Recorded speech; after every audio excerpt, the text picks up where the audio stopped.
यानी बहुत ज्यादा है। और कभी कभी ऐसा कि आपके हाथ में पैर में नमनेस होने लगे, हाथ पैर सुन्न होने लगे, या हाथ पैर में वाइब्रेशन जैसी फील होने लगे, सिर भारी रहने लगे, और ये लगातार, ऐसा नहीं कि एक दिन हुआ, बार बार होने लगा। तो इसका मतलब है कि अब आप जिस स्थिति में हैं उसको एंजाइटी कहते हैं। मेडिकल साइंस में एंजाइटी के कुछ कुछ ये लक्षण माने जाते हैं। आप एंग्शियस हैं, और एंजाइटी समय रहते ठीक न हो, स्पेशली अगर 2 सप्ताह तक लगातार चल जाए इसी लेवल पर, तो खतरा होता है कि आप डिप्रेशन की तरफ जा रहे हैं। और डिप्रेशन इतनी बुरी अवस्था है कि भगवान करे किसी के दुश्मन के भी ना आए, हमारे दोस्तों की तो ना ही आए, दुश्मन को भी इतना बड़ा श्राप मत देना कि डिप्रेशन में चला जाए। वो बहुत बड़ा श्राप है। डिप्रेशन का मतलब है कि आप हिल ही नहीं रहे, उठ ही नहीं रहे, लेटे हैं तो लेटे ही, न खाने का मन कर रहा है या बहुत ज्यादा खाने का मन कर रहा है, दोनों में से एक स्थिति हो सकती है। अमूमन एक खाने का मन नहीं कर रहा, ना पढ़ने का मन कर रहा है, ना कहीं जाने का मन कर रहा है, किसी से मिलने का मन कर रहा है, कुछ करने का मन नहीं कर रहा, किसी से बात करने का मन नहीं कर रहा, अकेले बैठे हैं, आंखों से आंसू बहते जा रहे हैं, कई बार आप समझ ही नहीं पा रहे क्या हो रहा है। और आपके आसपास जो ज्ञानी लोग हैं वो क्या कह रहे हैं, अरे ये सब कुछ नहीं होता डिप्रेशन, कुछ नहीं होता, चल हमारे साथ। ये बहुत ही हल्का आदमी है, इसको पता नहीं डिप्रेशन क्या होता है। डिप्रेशन बहुत गंभीर रोग का नाम है। ये हंसी मजाक से सॉल्व नहीं होता है, ये गंभीर समस्या होती है।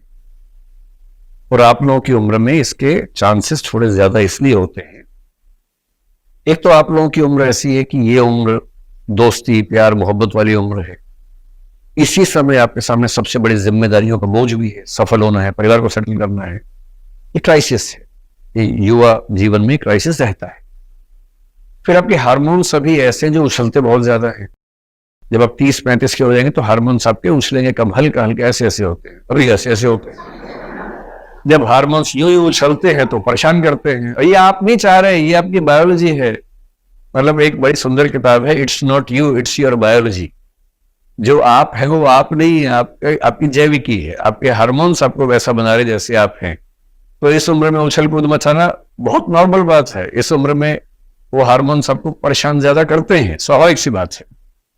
और क्योंकि वो हार्मोन्स की अपेक्षाएं ज्यादा हैं, इसकी निराशाएं भी ज्यादा होती है। अपने फादर को आप कभी देखिएगा, वो ना बहुत खुश होते होंगे ना बहुत दुखी होते होंगे। इसलिए नहीं कि बहुत महान आदमी है, क्योंकि उनकी उम्र 50 साल है और आदमी है। 50 साल का आदमी आमतौर पर लगभग ऐसा हो जाता है। और ये हार्मोनल बैलेंस, जैविक, उन सबके फैक्टर ज्यादा होते हैं। इसमें किसी का तीर मारने वाला मामला नहीं होता है। मम्मियों का स्वभाव आमतौर पर थोड़ा सा अलग रहता है। 50 की तो ये मस्त मोला रहती है, खूब हंसी मजाक मौज मस्ती करनी हो, कहीं शादी ब्याह में जाके डांस करना हो तुरंत तैयार हो जाती है। कोई मर जाए खड़ाक से जाके रोना शुरू कर देती है। बाप यहां भी मनहूस वहां भी मनहूस, क्योंकि उसको वो नहीं समझ पाता कैसे बिहेव करना है इन सब मामलों में। वो अपना शेयर मार्केट और न्यूज और एमएलए और इसी सब लगा रहता है कि कौन विधायक बना, कौन मरा, कौन क्या हुआ। खबरों में उसकी जिंदगी कट जाती है। तो एंजाइटी तो सामान्य बात है, लेकिन वो डिप्रेशन के लेवल तक ना पहुंचे, ये चुनौती है। तो जब जब आपको एंजाइटी होगी जरूर, सामान्य बात, बच नहीं सकते उस चीज से। और एक आध बार हो ही जाए तो ठीक रहता है।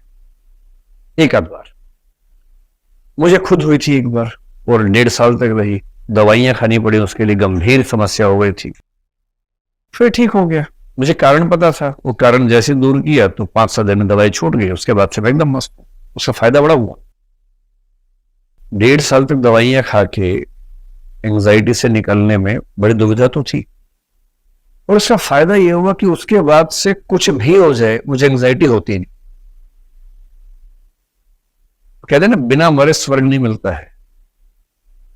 एक बार निकल लो तो ठीक रहता है।